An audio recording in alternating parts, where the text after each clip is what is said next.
என்ன காலேஜ்ல உனக்கு சீட் வேணும்? சார் எனக்கு ஹச்ஆர்எம் காலேஜ்ல சீட் வேணும் சார். ஹச்ஆர்எம் காலேஜ்லாம் முன்ன மாதிரி இப்ப வந்து இல்ல தம்பி. சார் இல்லாம இருண்டு போட்டு சார் எனக்கு ஹச்ஆர்எம் காலேஜ்ல சார் சீட். இல்லப்பா நான் என்ன சொல்ல வரேன்னா சார் நீங்க என்ன வேணா சொல்லிக்கீங்க சார் எனக்கு ஹச்ஆர்எம் காலேஜ்ல சார் சீட். ஹச்ஆர்எம் காலேஜ்ல சார் வேணும். இல்லப்பா அந்த ஹச்ஆர்எம் சார். அங்க போய் நீ நினைக்க நீ நினைக்க அப்படியா? சரி வெளியே இரு, கொஞ்சம் வெளியே போங்க நான் பேசிக்கிறேன். ஹச்ஆர்எம் காலேஜ்ல தான் சேரணும் முடிவு பண்ணிட்டேன். ஆமா சார். என்ன என்ன காரணம்? கேர்ள்ஸ்லாம் அங்க தான் அழகா இருப்பாங்க. கேர்ள்ஸ் அழகா இருப்பாங்களா தம்பி? அதுவே ஒரு மூட நம்பிக்கைடா தம்பி.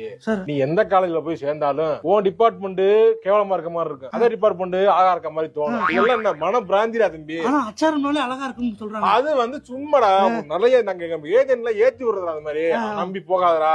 வேற காலேஜ் ஒன்று பார்த்து வச்சிருக்காங்க, சூப்பர் காலேஜ். என்ன காலேஜுக்கு போட வேண்டியது, அட்மிஷனை போட வேண்டியது, அப்புறம் சும்மா அட்டெண்டன்ஸ் அப்படியே போயிட்டு வந்துட்டு அப்படியே போய் ஜாலியா இருக்கும். யாரும் கேட்க மாட்டாங்க. பக்கத்திலே ஒரு சூப்பர் ஸ்பாட். நீ என்ன எதிர்பார்க்கறீங்களோ அந்த இடத்துல இருக்கு. மாந்தோப்பு, தென்னந்தோப்பு, வயக்காரோட அமைச்சு விட்டுருக்காங்க. என்ன எதிர்பார்க்கறீங்க உங்களுக்கு எப்படி சார் தெரியும்டா? எல்லாம் தெரியும்டா. அவன் காலேஜ்ல அங்க போய் சேர்ந்துரு. Okay sir. சரியாப்பா? Okay sir. ஓகே ஓகே நீங்க சொல்ற ஓகே சார். சார் சொல்ற காலேஜ்லயே நான் படிச்சறேன்ப்பா.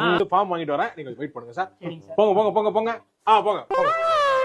Okay okay okay. சார் அப்படி எந்த காலேஜ்லயே அவனை சேர்த்து விட்ட? சனிமலர். சனிமலரா? அட பாவி, அது காலேஜ் இல்லடா, பெரிய சைஸ் ஸ்கூலு. ஆமா ரொம்ப சிட்டா இருப்பான், அடிப்பான் இல்லடா. ஆமா அடிக்கிட்டேன். இவெல்லாம் போய் கெட்டு சீரழிஞ்சு போறதுக்கு இப்படி போய் சேரட்டுக்கிறேன். நான் நல்லது பண்றேன் சொசைட்டிக்கு, கெடுதல்